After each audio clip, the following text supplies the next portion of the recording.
अस्सलाम वालेकुम सामीन। 4 सफ़रुल मुज़फ़्फ़र और 10 अगस्त है। ख़बर का उन्वान है शेख हसीना वाजिद का फ्यूचर प्लान। फ्यूचर प्लान क्या है, यानी वो कहाँ रहना चाहती हैं, कहाँ रहेंगी, क्या करना चाहती हैं, क्या उनके अज़ाइम हैं, क्या उनके इरादे हैं।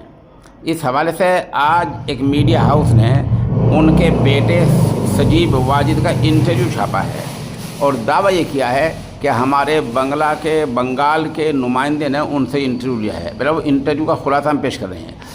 सजीब वाजिद ने दावा किया है कि उनकी वालदा ने अब तक अमेरिका, बरतानिया, किसी भी मुल्क में सियासी पनाह लेने के लिए कोई दरख्वास्त नहीं की है। वाह वाह वाह वाह, इसको कहते हैं बड़ा झूठ।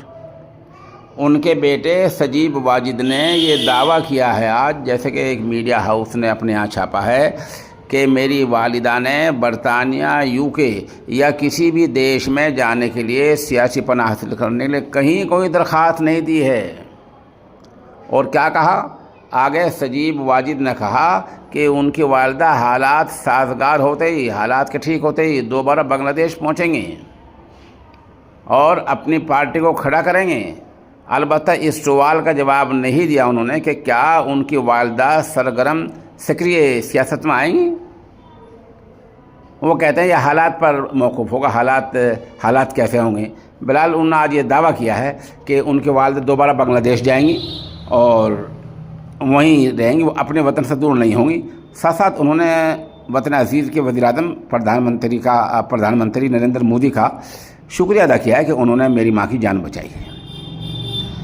सजीब वाजिद ने यह भी कहा है कि मेरी माँ की साथ झगड़ा कराने में, इस तरह के हालात पैदा करने में गैर मुल्की हाथ के होने से इनकार नहीं किया जा सकता है।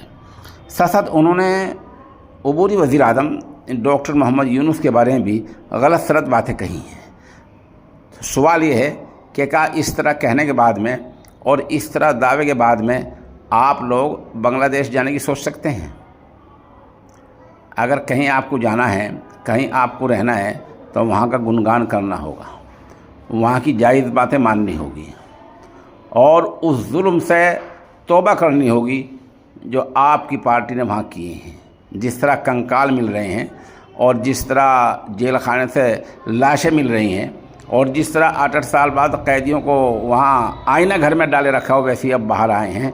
उन सब कामों से तौबा मांगनी होगी, कौम से माफ़ी मांगनी होगी, तब जाकर बात बनेगी। आप जो दावे कर रहे हैं इस तरह बात नहीं बना करती है।